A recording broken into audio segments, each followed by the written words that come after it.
বেনামাজির জন্য কবরটা গুটগুটে অন্ধকার হয়ে যায়, আর নামাজি ব্যক্তি যখন কবরে শুয়ে যায়, লোকটা আত্মীয় স্বজন বিদায় দিয়ে চলে আসে। হাত্তা ইয়াসমা সিমাআনি আলাই, পায়ের আওয়াজগুলো শুনতে পায়, পায়ের আওয়াজগুলো শুনতে পায়। আত্মীয় স্বজন যখন চলে যাচ্ছে, পায়ের আওয়াজগুলো শুনে, কাউকে আটকায় রাখতে পারে না। এক এক করে আপনজন প্রত্যেকে বিদায় হয়ে চলে যায়। নিজের স্বামী চলে যায়, এতদিন ধরে কষ্ট করে যেই সন্তানকে লালন পালন করা হয়েছে চলে যায়, একা একা কবরে শুয়ে থাকে। হঠাৎ করে কবরের ভিতরে আলো জ্বলে ওঠে। লোকটা প্রশ্ন করে, কে গো তুমি? আজকে সবাইকে রেখে আসলাম, কে তুমি জ্বলে উঠেছ? কানা লাহু নূরুন ওয়া বুরহানুন ওয়া নাজাত।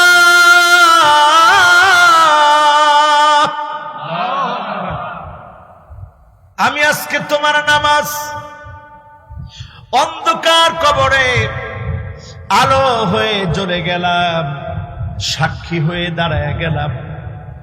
আল্লাহ, গোলাম আপনার অনেক কষ্ট করে নামাজ আদায় করেছে, দয়া করে মাফ করে দেন। নামাজ যখন সুপারিশ করবে, যিনি মাফ করে দিবেন তিনি কি? এরপরেও কেমন করে নামাজ ছেড়ে দেন? যারা বেনামাজি হবে, লাইসা লাহু নূরুন ওয়ালা বুরহানুন ওয়ালা নাজাত, তাদের জন্য কবরের ভিতরে কোনো আলো নাই, পক্ষে কোনো সাক্ষী নাই, তার পক্ষে সেদিন কথা বলার কেউ নাই, নাজাতের ব্যবস্থা নাই। ওয়া কানা মা'a ফিরআউনা ওয়া হামানা ওয়া কারুন ওয়া উবাই বিন খালাফ, ব্যবসার কারণে, বাণিজ্যের কারণে নামাজ পড়েন নাই। দাগি আসামি উবাই বিন খালাফের সঙ্গে আপনার সেদিন হিসাব হবে। আপনি জালেম, আপনি জুলুম নির্যাতন করেছেন, ফেরাউনের মতো ডিক্টেটর ছিলেন, বেনামাজি ছিলেন, তার সঙ্গে আপনার হিসাব হবে। আর নামাজিদেরকে নূরানি কবরের ভিতরে যিনি নাজাত দিয়ে দিবেন তিনি কি? আমার ভাইরা, যারা মৃত্যুর প্রস্তুতি নিতে চান, চারটা নসিহত আলী রাদিয়াল্লাহু তাআলা আনহু প্রায় প্রায় স্মরণ করিয়ে দিতেন। মান আরাদা সাহিবাহু ফাল্লাহু ইয়াকফি, আল্লাহকে যদি সব চাইতে কাছের বন্ধু মনে করেন, যিনি আপনার জন্য সব চাইতে কাছের বন্ধু হয়ে যাবেন তিনি কি? আল্লাহরে কাছের বন্ধু মনে করেন। মুসা আলাইহিস সালাম একদিন আল্লাহর সঙ্গে কথা বলতে যাচ্ছেন। ওনার সবসময় ওনার উপাধি হচ্ছে কালিমুল্লাহ। তো কথা বলতে যাচ্ছেন, একজন লোক পাহাড়ের পাদদেশে দেখা, তুর পাহাড়ের উপরে উঠে কথা বলবেন। কি বিশাল পাহাড়! আমি নিজে যখন তুর পাহাড়ের উপরে উঠছি, আমার কাছে মনে হচ্ছিল জ্ঞান হারিয়ে যাবে, এত কষ্ট করে তুর পাহাড়ের চূড়ায় উঠছে। তো নবী মুসা আলাইহিস সালাম কথা বলতে যাচ্ছেন, লোকটা ডেকে বললেন, নবী মুসা, আপনি আল্লাহর একটু বললেন, আমার জন্য আল্লাহ একটু নিয়ামত দেয়। সুবহানাল্লাহ। নবী মুসা আলাইহিস সালাম আল্লাহর সঙ্গে অনেক কথা বললেন। ফিরে যাওয়ার সময় মনে হলো, আহারে, লোকটা তো আমার কাছে বলছিল যে আল্লাহর কাছে যেন একটু বলি, আল্লাহ যেন নিয়ামত দেয়। এবার আল্লাহ রাব্বুল আলামিনের কাছে নবী মুসা আলাইহিস সালাম বলছেন, আল্লাহ, লোকটারে, একটা লোক আপনার কাছে একটু নিয়ামত চেয়েছে, আমি আসার সময় আপনার কাছে বলার জন্য আমাকে বলেছে। আল্লাহ রাব্বুল আলামিন বললেন, নবী মুসা, তাকে কি আমি অনেক নিয়ামত দিব? নবী মুসা আলাইহিস সালাম বললেন, আল্লাহ অনেক নিয়ামত দান করে দেন। নবী মুসা আলাইহিস সালাতু ওয়াস সালাম খুশি হয়ে গেলেন। ফিরার পথে মনে পড়ে গেল লোকটার একটু খবর নিয়ে আসি, লোকটা এখন কেমন আছে, কোথায় আছে, কিভাবে আছে। আল্লাহ তো অনেক নিয়ামত দিবেন বলেছেন। এবার খবর নিতে গেলে, খবর নিতে গিয়ে নবী মুসা আলাইহিস সালাম দেখে একটু আগেই লোকটা মারা গিয়েছে। নবী মুসা আলাইহিস সালাম অবাক হয়ে গেলেন, লোকদেরকে জিজ্ঞাসা করলেন কোন সময় মারা গিয়েছে। একটু আগেই তিনি মারা গিয়েছে। নবী মুসা আলাইহিস সালামের আর বুঝতে বাকি রইল না, অনেক নিয়ামতের জায়গা দুনিয়া না, অনেক নিয়ামত একমাত্র যেখানে দিবেন সেই জায়গা আল্লাহর কাছে, ঠিক কিনা বলেন?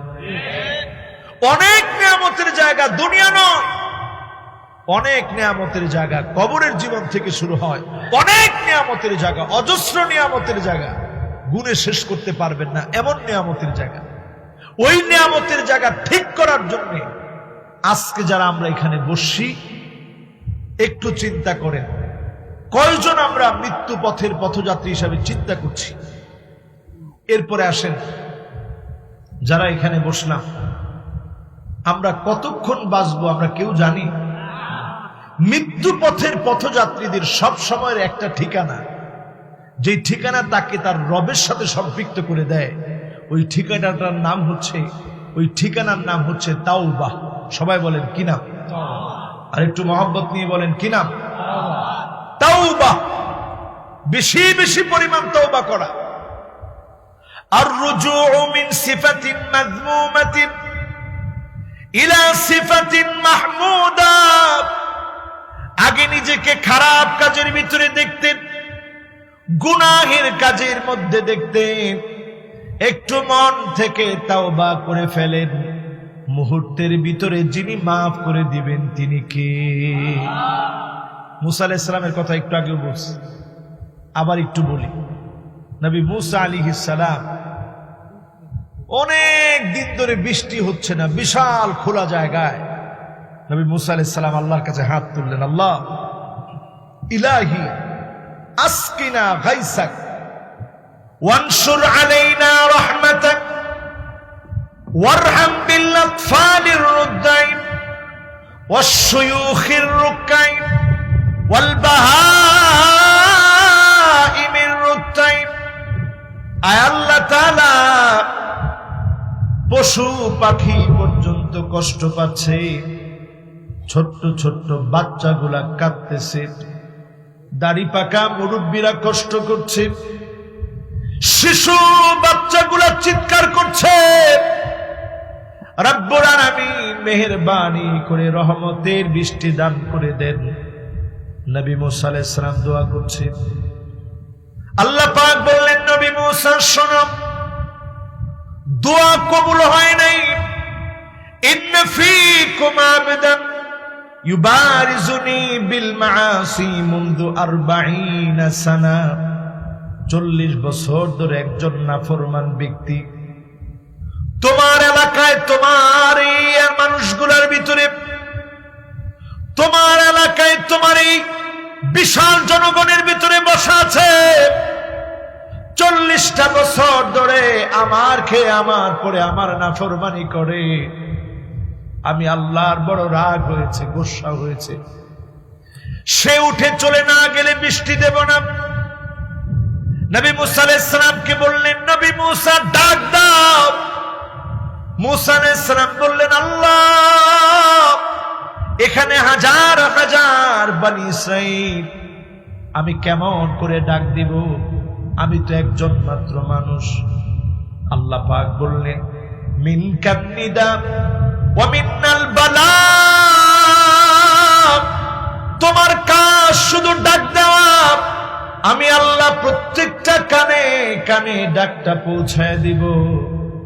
নবী মুসা আলাইহিস সালাম এবার বিরাট আওয়াজে ডাক দিলেন, আইয়ুহাল আবদাল আসিফ আল্লাযী ইউবারিজুল্লাহ বিল মাআসি মুনযু 40 সানা উখরুজ মিন বাইনি আযহুরিনা ফাবিকা মুনিয়ানাল মাতার।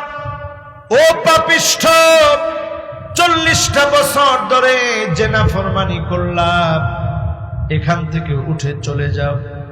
তোমার কারণে যিনি বৃষ্টি বন্ধ করে রেখেছেন তিনি আমার আল্লাহ। নবী মুসা আলাইহিস সালাম যখন কথাটা বললেন, ওই লোকটার ভিতরে একটা অনুশোচনা চলে আসলো। মনে মনে চিন্তা করলেন, আফসোস, জীবনভর শুধু গুনার গুনাহ করলাম, আজকে যদি উঠে না যায় সব মানুষগুলা কষ্ট পাবে। আবার চিন্তা করলেন, আল্লাহ, উঠে যদি চলে যায় সব লোকগুলা বুঝে ফেলবে আমি 40 বছর ধরে নাফরমানি করেছি। আল্লাহ, আমি লজ্জিত হয়ে যাব। আপনি তো বান্দারে লজ্জিত বানান না। আল্লাহ, মেহেরবানি করে আপনি আমারে মাফ করে দেন।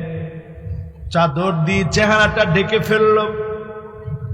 গোপনে গোপনে মনে মনে মালিককে ডাক দিল।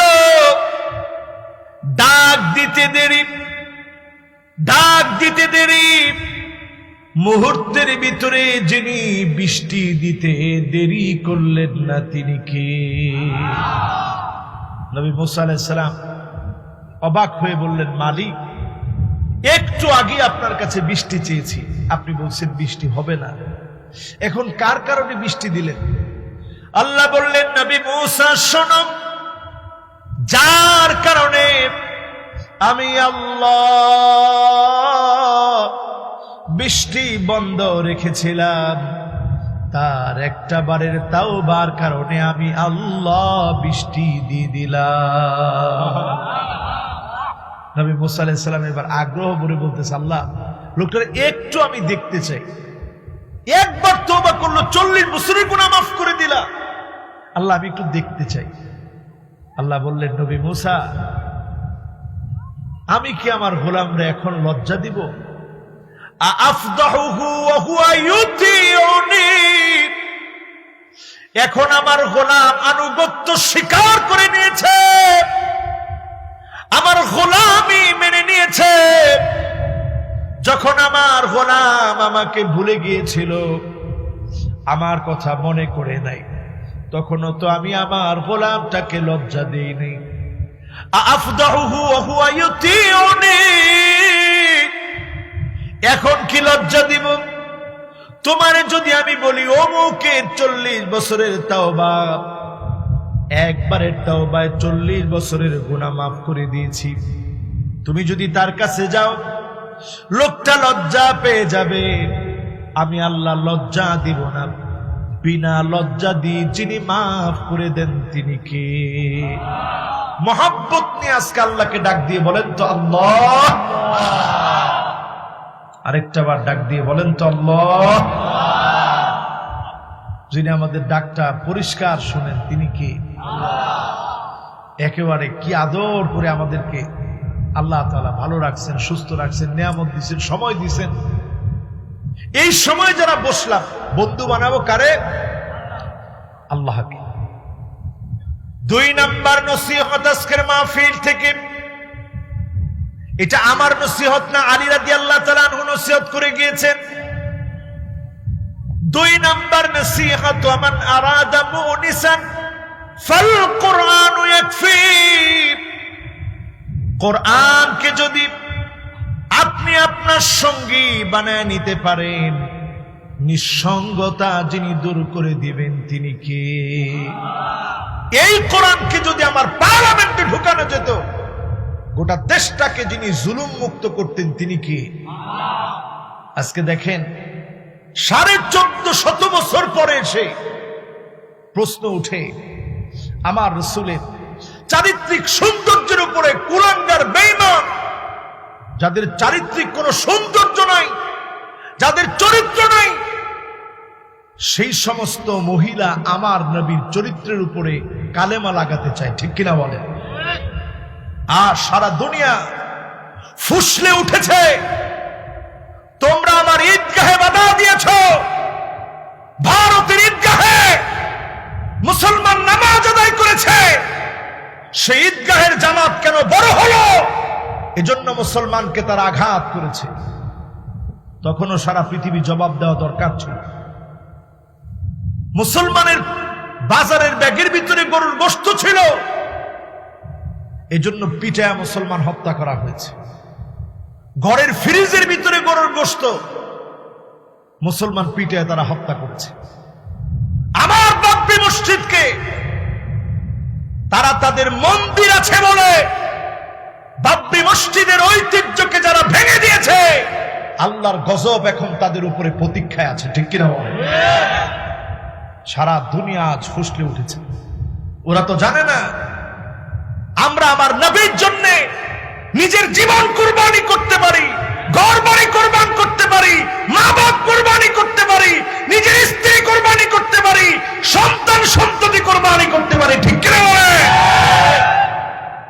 আজ আমার বাংলাদেশে স্কুল কলেজ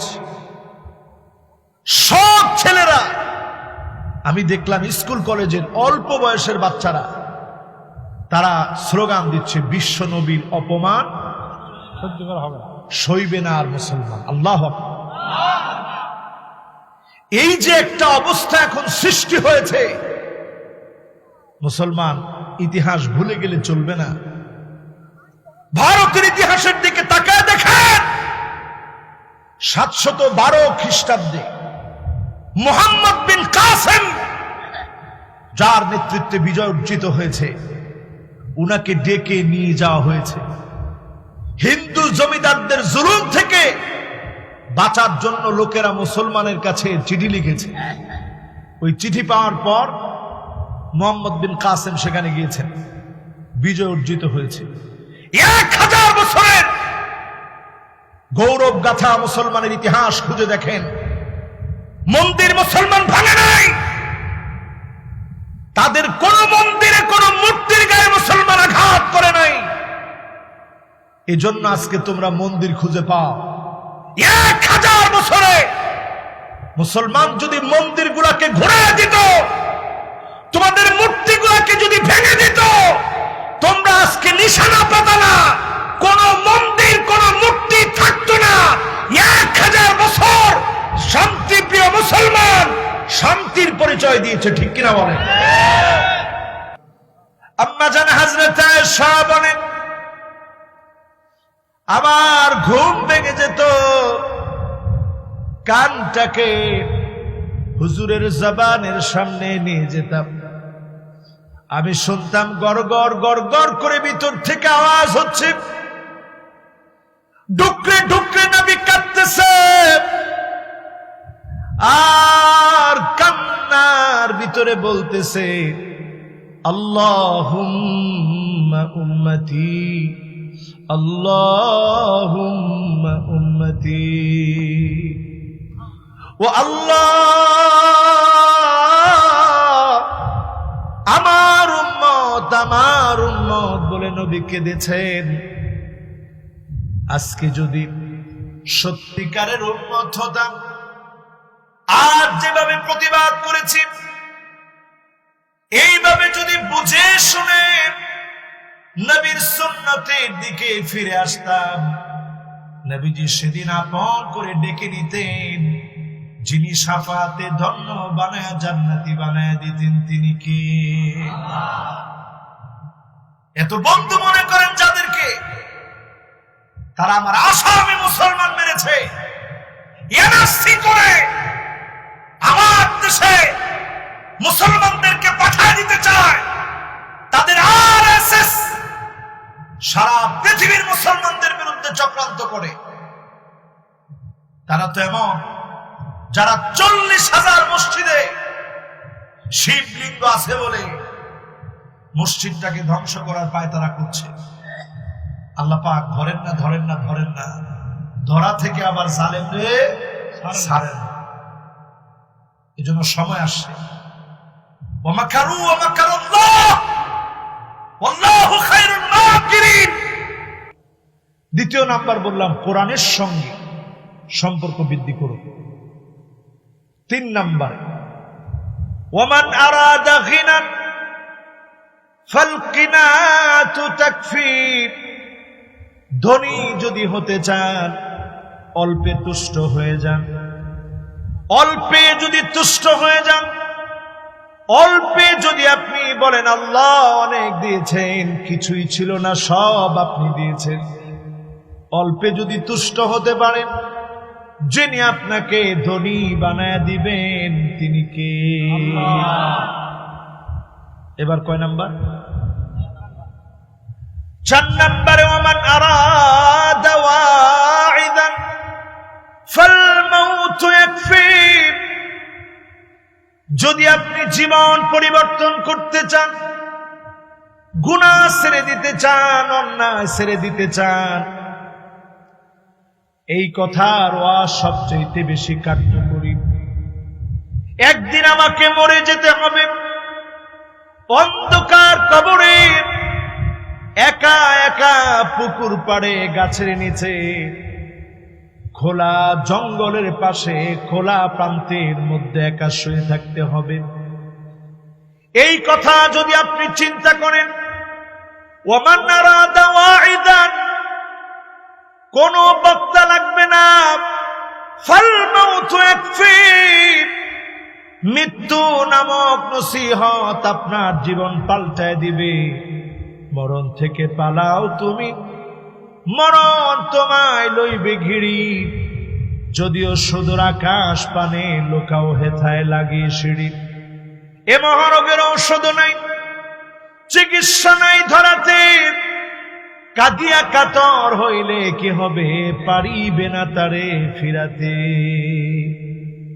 যতজন সামনে বসছেন সবাই একদিন শেষ হয়ে যাবে, সবাই শেষ হয়ে যাবে, আসমান জমিন শেষ হয়ে যাবে। আল্লাহ মালাকুল মউতরে বলবে, এ মালাকুল মউত, আর কে আছে? বলবে আল্লাহ আপনার আরশ বহনকারী ফেরেশতারা আছে। আপনারা শুনতেছেন তো? আর 2-4 মিনিট কথা বলি, কষ্ট হবে না তো ইনশাআল্লাহ, যদি আল্লাহ তৌফিক দেন। আল্লাহ আপনি বেজার হয়ে যান, আল্লাহ যদি তৌফিক দেন। আল্লাহর আরশ বহনকারী ফেরেশতারা কত বড়, সুবহানাল্লাহ। আজকের মাহফিলটা খোলা আকাশটা খুব সুন্দর দেখা যায়। আমি প্রায় সময় আকাশের দিকে তাকাচ্ছি আর চিন্তা করতেছি, আল্লাহ আপনি কত বড়। আল্লাহর আরশ বহনকারী ফেরেশতারা এত বড়। আমার নোকটার দিকে তাকান, আরশ বহনকারী ফেরেশতারা এত বড়, তাদের এক একটা নখ হবে এত বড়। যত সমুদ্র মহাসমুদ্র আছে, সমস্ত সমুদ্র মহাসমুদ্রের পানি আল্লাহর আরশ বহনকারী ফেরেশতাদের নখের মধ্যে রেখে দিলে এটা গড়ায়া পড়বে না। এত বড় আরশে আজিমের বহনকারী ফেরেশতারা। জোরে করে আল্লাহ বলবেন, মালাকুল মউত জান কবজ করো। মালাকুল মউত জান কবজ করার আগে আরশে আজিম চিৎকার করে উঠবে, আল্লাহ বহনকারী ফেরেশতাদের কি হবে?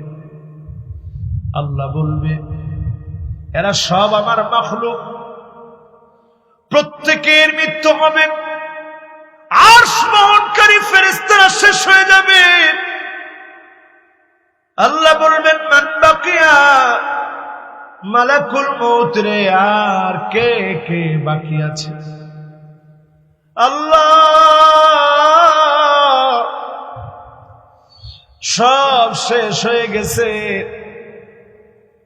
আপনার কয়েকজন সম্মানিত ফেরেশতা ছাড়া তো কিছুই নেই। আল্লাহ বলবে, মালাকুল মউত জানগুলো কবজ করো। জানগুলো কবজ করা হবে। জিবরিল আলাইহিস সালাতু ওয়াস সালামের মতো ফেরেশতার জান কবজ করা হবে। ইসরাফিল আলাইহিস সালামের জান কবজ করা হবে। সম্মানিত ফেরেশতাদের জান কবজ করা হবে। সিংহাটা একটা দৌড় মেরে আল্লাহর আরশে আজিমের মধ্যে লেগে থাকবে। ঠিক সেই সময় আল্লাহ তাআলা মালাকুল মউতকে বলবে, মালাকুল মউত আর কে কে বাকি আছে? মালাকুল মউত বলবে, আল্লাহ সব শেষ হয়ে গেছে, আমি মালাকুল মউত বাকি আছি। মালাকুল মউতের কাছে আসমানের জমিন, সাত আকাশ আর সাত জমিন একটা থালার মতো ছিল।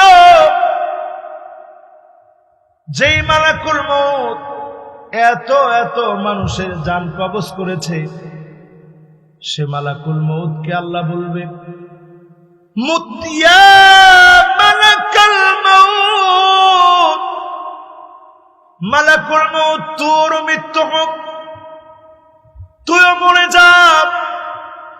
মালাকুল মউতের মৃত্যু হয়ে যাবে। আমার আল্লাহ সেদিন ডাক দিয়ে বলবে, ফাহাল্লি মিন শারীক ফালিয়াতি, কে ছিল আমার শরীক? আমার সাথে যারা শরীক বানাতাম, মনে করতাম তোমাকে সন্তান দিবে অমুকে, রিজিক দিবে অমুকে, চাকরি দিবে অমুকে, বরকত দিবে অমুকে, এমন শরীক গুলা কই একটু দাঁড়াতো দেখি। সেদিন আল্লাহ নিজে বলবে, লিমানিল মুলকুল ইয়াউম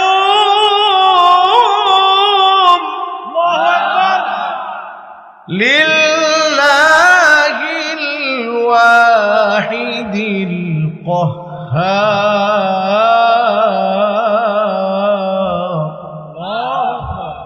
আল্লাহ নিজে ডাক দিয়ে বলবে, আজকের রাজত্ব কার? কোন আওয়াজ নাই, আল্লাহ নিজেই বলবে, আজকের রাজত্ব, আজকে রাজত্ব কাহ্হার একজন মালিকের। জোরে কোন আল্লাহু আকবার। যিনি প্রতিশোধ গ্রহণ করবে, যিনি জালেমের বিচার করবে, এমন এক মালিকের আজকের রাজত্ব। ওয়ামা قدروا حق قدره والأرض جميعا قبضته يوم القيامة।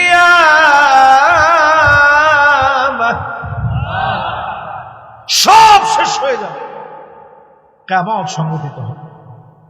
যে লোকটা মৃত্যুবরণ করে, মান মাতা কামা কিয়ামত, যে মৃত্যুবরণ করলো তার উপরে কিয়ামত সংঘটিত হয়ে গেছে। কারণ মালাকুল মউত যখন চাপ মারে, রূহটাকে যখন বের করতে নেয়, তার কিয়ামত এসে গেল। মালাকুল মউত যখন আপনাকে আপনার সামনে জান কবজের জন্য আসবে, আপনার উপরে যেন কিয়ামত দাঁড়িয়ে গেছে। যতজন বসা আছি, একজনও বাঁচব না, সবাই একদিন দুনিয়া থেকে চলে যাব। কি নিয়ে যাব, কি নিয়ে আল্লাহর সামনে দাঁড়াবো? কোনো কিছু কাজে আসবে না। ইয়াউমা লা ইয়ানফাউ মালু ওয়ালা বানুন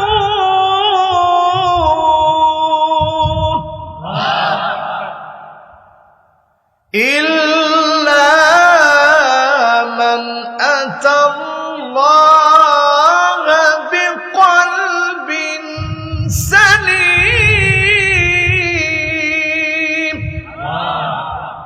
কিচ্ছু কাজে আসবে না। নিরাপদ মন নিয়ে যদি বলেন, আল্লাহ আমি আসছি, যদি আল্লাহর গোলাম হয়ে দাঁড়াতে পারেন, যিনি রহমত করে মাফ করে দিবেন তিনি কে? আল্লাহ। একজন লোক আমলের বড়াই করে বাঁচতে পারবেন, আল্লাহ আমি অনেক বড় আমলকারী ছিলাম, অনেক বড় বক্তা ছিলাম, কিচ্ছু লাভ হবে না। শুধু যদি মালিক দয়া করে, এই দয়ার কারণে মাপ পেয়ে যাবেন। যিনি নাজাত দিয়ে জান্নাতি বানায় দিবেন তিনি কি? এখন অনেকে চিন্তা করে, হুজুর পাইছি সুযোগ, আল্লাহ তো দয়ার সাগর, নামাজ পড়লে পড়লাম, না পড়লে না পড়লাম, আল্লাহ তো মাফ করেই দিবে। আল্লাহ সেদিন অত্যন্ত কঠোর ভাবে হিসাব, কার উপরে জুলুম করবেন। ووضع الكتاب فترى المجرمين مشفقين مما فيه ويقولون يا ويلتنا ما لهذا الكتاب لا يغادر صغيرة ولا كبيرة إلا أحصاها ووجدوا ما عملوا حاضرا সব সেদিন আল্লাহর সামনে আল্লাহ পাক হাজির করবেন, বান্দাকে বলবেন এই অন্যায় তোর ছিল কি? সেদিন একজন ব্যক্তিও আল্লাহ রাব্বুল আলামিনের উত্থাপিত আমলনামার বিরুদ্ধে কোনো কথা বলতে পারবে না। কথা বলবো কেমনে? জবান তো বন্ধ। চামড়ার জবান খুলে দিবেন, চামড়া আপনার বিরুদ্ধে সাক্ষী দিবে, অঙ্গ প্রত্যঙ্গ গুলা সাক্ষী দিবে। সেদিন চামড়া প্রশ্ন করবে, আজকে আমি তোর বিরুদ্ধে সব বলে দেব। লোকটা বলবে, চামড়া তুই আজকে কেন আমার বিরুদ্ধে বলতেছ? আনতাকানাল্লাহুল্লাযী আনতাকা কুল্লা শাই, আজ আল্লাহ সব কিছুর জবান খুলে দিয়েছে, আজ আর দেরি করব না, তোমার সব অন্যায়গুলো ফাঁস করে দিব। কোরআনুল কারীমের এই আয়াতটা যতবার তেলাওয়াত শুনবে, আরব দেশের শায়েখরা তেলাওয়াত করলে কাঁদে। وَيَوْمَ يُحْشَرُ أَعْدَاءُ اللَّهِ إِلَى النَّارِ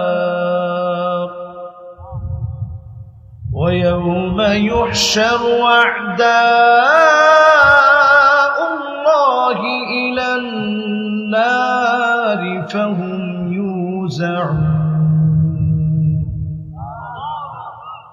حَتَّى إِذَا مَا جَاءُوهَا شَهِدَ عَلَيْهِمْ سَمْعُهُمْ وَأَبْصَارُهُمْ شهد عليهم سمعهم وأبصارهم وجلودهم بما كانوا يعملون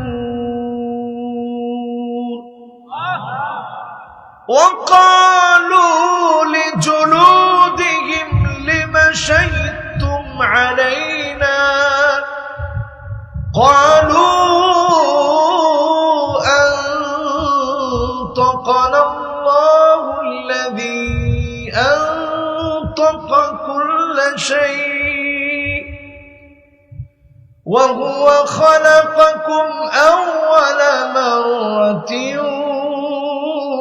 وإليه ترجعون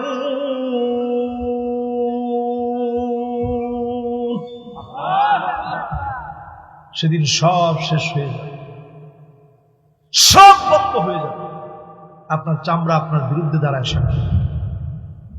সেই দিনটার জন্য যারা প্রস্তুতি নিতে চান, আইয়ুফিকাহু বিআমালিন সালিহিন ক্বাবলা মাউতিহি, আজকের এখান থেকে সিদ্ধান্ত নেন, নিজেরে এখন থেকে সওয়াবের কাজের উপরে দেখব। আগে গুনাহের উপরে দেখতাম, গুনাহের উপরে দেখতাম, গুনার উপরে দেখতাম, গান শুনতাম, জিনা করতাম, মিথ্যা বলতাম, সুদ খেতাম, ঘুষ খেতাম, মদের উপরে নিজের জীবনকে মুক্তালা করে নিয়েছি।